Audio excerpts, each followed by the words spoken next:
Welcome to the very first episode of Bromo TV. I'm Steve Yasko, the Executive Director of the Bromo Arts and Entertainment District. Bromo TV will be bringing you conversations about the arts and how arts and entertainment can spur economic development and enhance the quality of life in the neighborhoods that comprise the Bromo Arts District. We'll be talking with artists about their work, arts organizations about the impact they have on Baltimore, and with civic leaders about their vision for the arts in the Bromo district, and even with developers and architects about new projects happening in the Bromo. Today we're speaking with Ric Royer, the Executive Director of Lamando. Lamando is creating something very special on the 400 block of Howard Street. Ric, welcome to the program. Thanks. So tell us, what exactly is Lamando? How did you guys get started?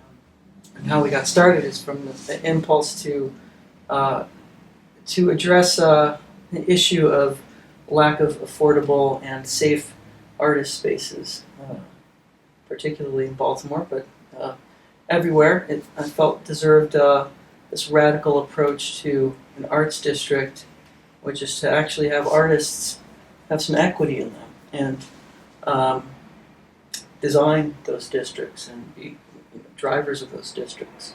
So talk about the project. It's 3 buildings. The first building is opening fairly soon, I understand. What's the concept? I don't like to get too focused on the buildings itself because I think the mission is what really drives the whole project. Is more of a radically thinking development project and specifically in arts districts to create artist-owned spaces. But currently it's physical manifestation of 3 consecutive buildings on Howard Street. I do run another space in the neighborhood park on Park Avenue called Psychic Readings. But the Lamando buildings are the 3 spaces that we own as a nonprofit, 404 through 412 North Howard Street. First part of the complex, for lack of a better word, is going to be an entertainment venue. What's that going to be like? So the first building that we're opening, it's going to be a bar. It's a large space, a large open space designed as an open space for multiple types of events. It's a great place to do screenings. There'll be a lot of music since there's a bar and a real need for a music venue of that size. Baltimore has a lot of big spaces and a lot of 100 capacity or less spaces.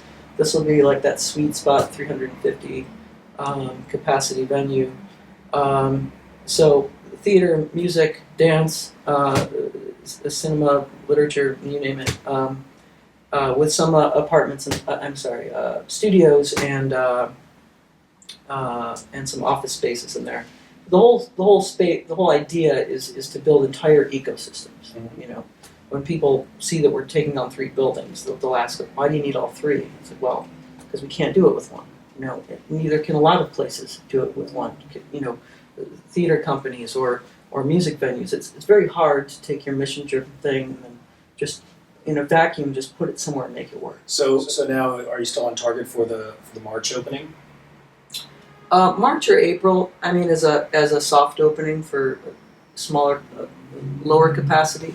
There's still some work we have to do in terms of sprinklers, blah blah blah, in order to get the 350 capacity. So that'll probably be later in the summer. When that nasty word of gentrification starts getting used, you're in a much better position as an arts organization, as a placemaking as a placemaking organization, if you own your property rather than rent it, Mm-hmm. even if economically a lower rent versus the harder path of getting to ownership. Right. I really put you in a long-term sustainability Mm-hmm. path. Mm-hmm. And sustainability is an important word. It's important to not just be an artist when you're making art in these situations, but to put your artistry also into the business aspect of it, and to not be afraid of words like development, not be afraid of words like business, and not be afraid just in general. I think there's a lot of conditioning that happens, social conditioning of artists, and when it gets to this point of of feeling like a vulnerable class, and just taking what they can, and being okay with demanding Like this is space. You know, give us the space for $1. You know, that's what the city did with Current Gallery. You know, there's stuff you deserve. You know, you just demand it.